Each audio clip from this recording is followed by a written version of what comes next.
I, Mr. Harivangarwar, Assistant Professor in Economics, BYK Sinnar College of Commerce, Nashik from Maharashtra. Today, coming with the topic International Economics, meaning, nature, scope and importance. International economics is the important branch of economics. It has emerged as one of the most essential concepts for world. Over the years, the field of international economics has developed drastically with various theoretical, empirical, and descriptive contributions. International economics is growing in importance as a field of study because of the rapid integration of international economic markets. More and more businesses, consumers, and governments realize that their lives are increasingly affected not just by what goes on in their own town, state, or country, but by what is happening around the world. In the 21st century, nations are more closely linked through trade in goods and services, through flows of money, through investment in each other's economies than ever before. Till now, economists were able to apply existing analysis to some of these challenges, but they were also forced to rethink some important concepts and approaches. International economics deals with the economic activities of various countries and their consequences. International economics is a field concerned with economic interactions of countries and effects of international issues on the world economic activity. It studies economic and political issues related to international trade and finance. I have taken one definition of international economics here. International economics refers to a study of international forces that influence the domestic conditions of an economy and shape the economic relationship between the countries. In short, international economics studies the economic interdependence between countries and its effects on the economy. Next point is nature of international economics, in which first part is immovability of factors of production. Factors of production are mobile within a country. Labor and capital moves freely to get maximum returns in the country. These factors of production do not move with such freedom among different countries due to new cultures, customs, language, climate, and political restrictions made obligatory by the states.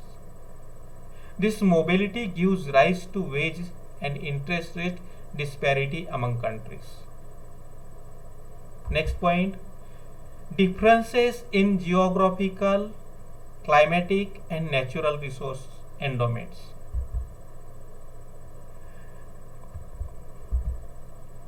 Each country has its unique climate, which is responsible for agricultural products of that country. Example, raw jute is produced more in Bangladesh. Natural resource endowments allow Gulf countries to produce oil. Australia, with a vast expanse of land, produces wheat, meat, and wool. This climate and natural resource endowments has a positive impact on international trade as well as international economics. Different currency systems. While a trader can transact in rupees while trading in India,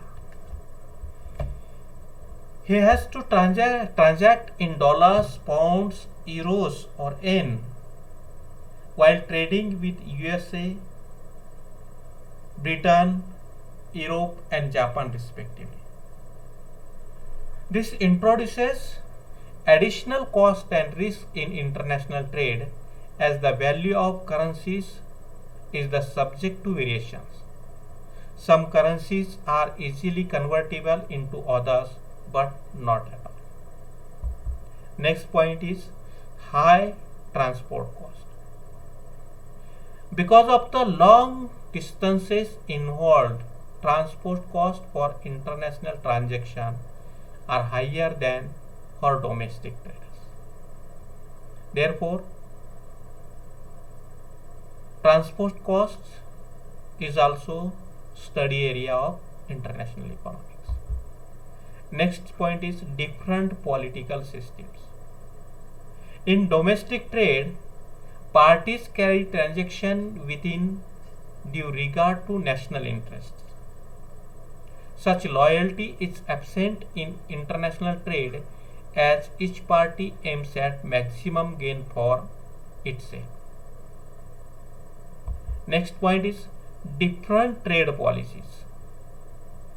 In terms of commerce, taxation, export and import tariffs, there is a single policy governing transaction under domestic trade. This is not the case with international trade. Parties have to study and adopt policies of both the countries involved in the trade.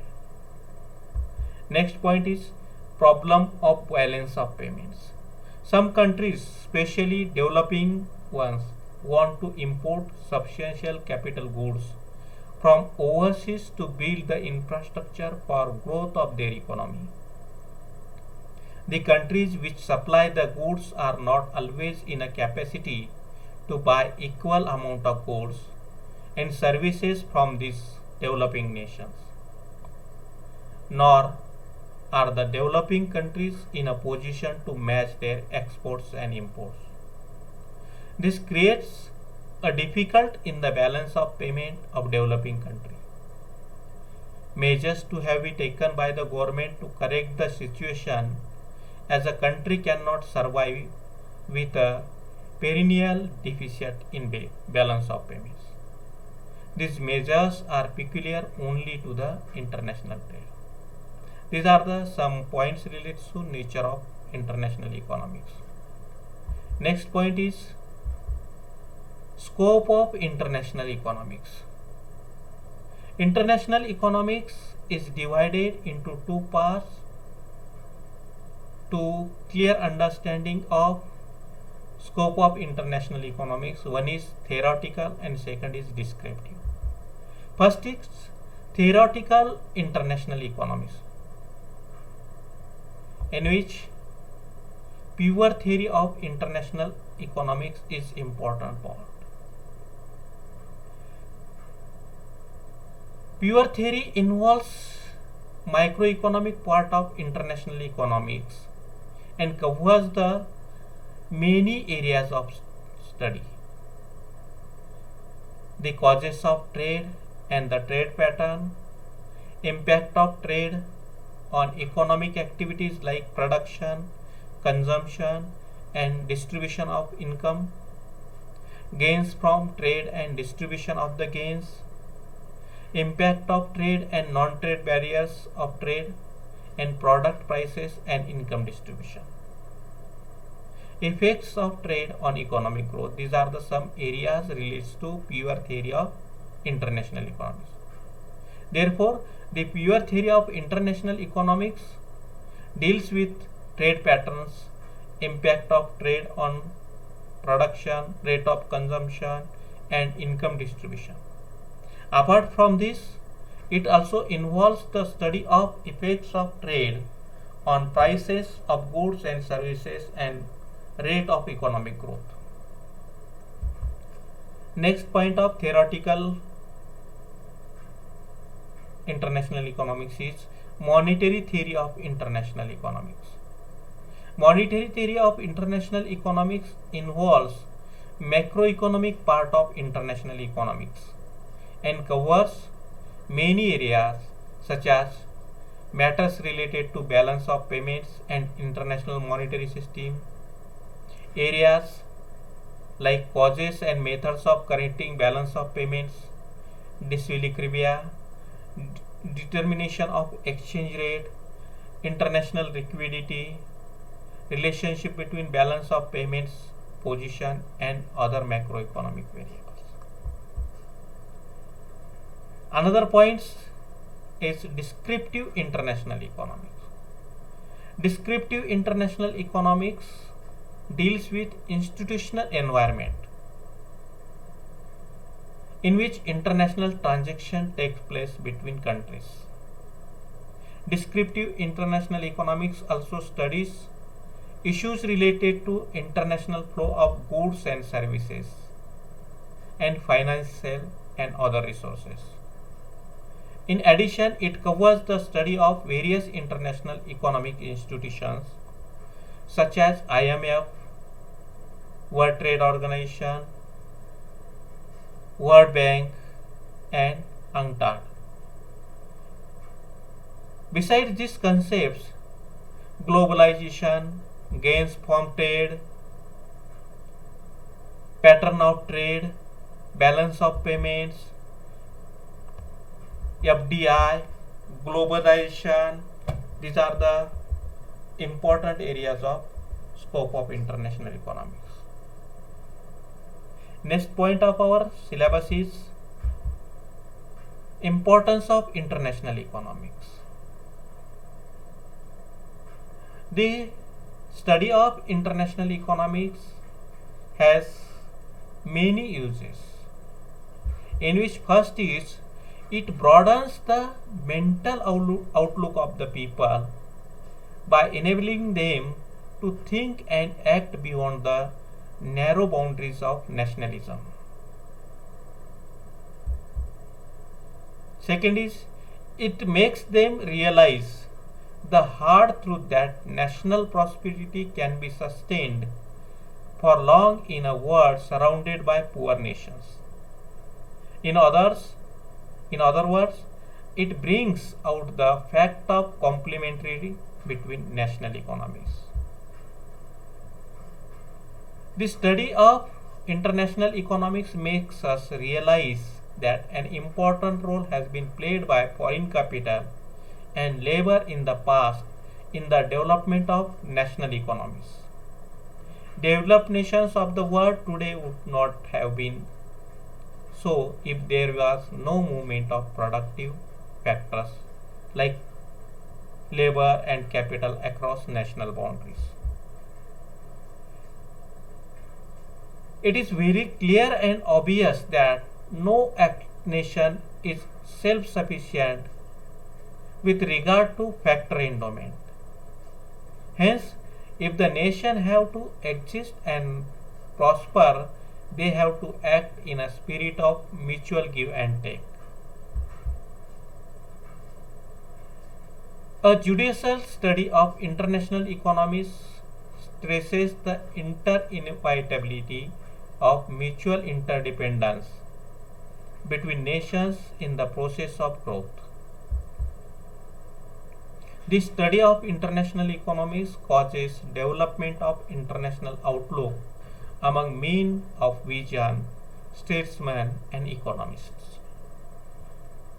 International economics points out the fact that pooling of resources is urgently needed to tackle the problem of mass poverty found almost in the universe.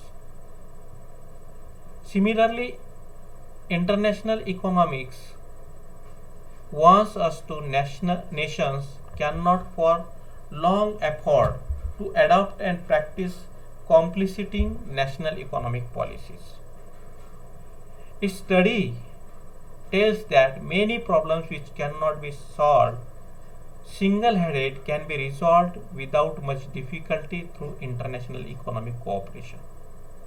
The basic principle is that economic cooperation and increasing national well-being go together. The study of international economies enables us to know about the mechanism of operation of different monetary systems.